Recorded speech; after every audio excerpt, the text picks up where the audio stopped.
টানা বৃষ্টিতে বিপর্যস্ত উত্তরবঙ্গের পরিস্থিতি পরিদর্শনে গিয়ে আক্রান্ত হয়েছিলেন বিজেপির দুই জনপ্রতিনিধি।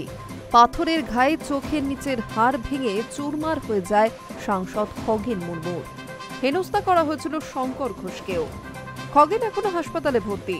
কদিন হলো শঙ্কর ঘোষ চিকিৎসার পর ছাড়া পেয়েছেন হাসপাতাল থেকে।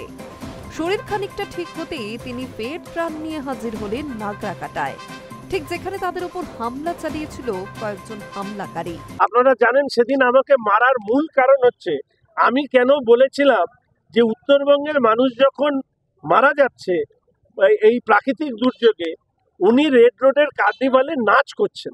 উনি কার্নিভাল বন্ধ না করতে পারলে উনি বসে থাকতে পারতেন, সমবেদনা জানাতে পারতেন।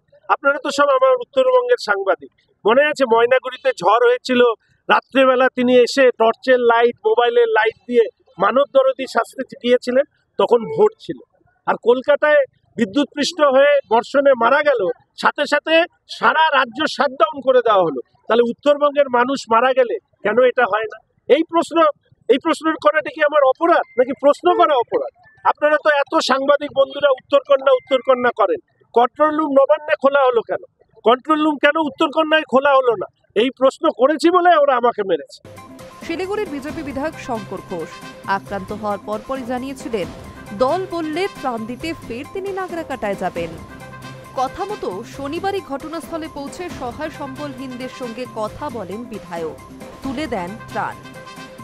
গত সোমবার দুর্যোগ কবলিত নাগরাকাটায় একাধিক এলাকা পরিদর্শনে গিয়েছিলেন মালদহ উত্তরের সাংসদ খগেন মুর্মু এবং শিলিগুড়ির বিধায়ক শঙ্কর ঘোষ। বামুনডাঙ্গায় ঢোকার আগে বিক্ষোভের মুখে পড়েন দুজনেই। লাঠি জুতো নিয়ে তাদের উপর চড়াও হন কয়েকশো মানুষ। নদী থেকে পাথর তুলে তাদের গাড়ি লক্ষ্য করে ছোড়া হয় বলে অভিযোগ। তাতে চোখের নিচের হাড় ফেটে যায় খগেন মুর্মুর। গলগল করে রক্ত ঝরতে থাকে। ধাক্কা দেওয়া হয় শঙ্কর ঘোষকেও। তড়িঘড়ি দুই নেতাকে উদ্ধার করে হাসপাতালে নিয়ে যাওয়া হয়। পরিস্থিতি সামাল দিতে এলাকায় কেন্দ্রীয় বাহিনীও মোতায়েন করতে হয়। শঙ্কর ঘোষ আরও বলেন, আমরা ত্রাণ দেওয়ার কাজে সাহায্য করতে গিয়েছিলাম। শ্রমিক দ্বারা বোটে করে নদীর ওপারের মানুষদের সঙ্গে দেখা করতে চান।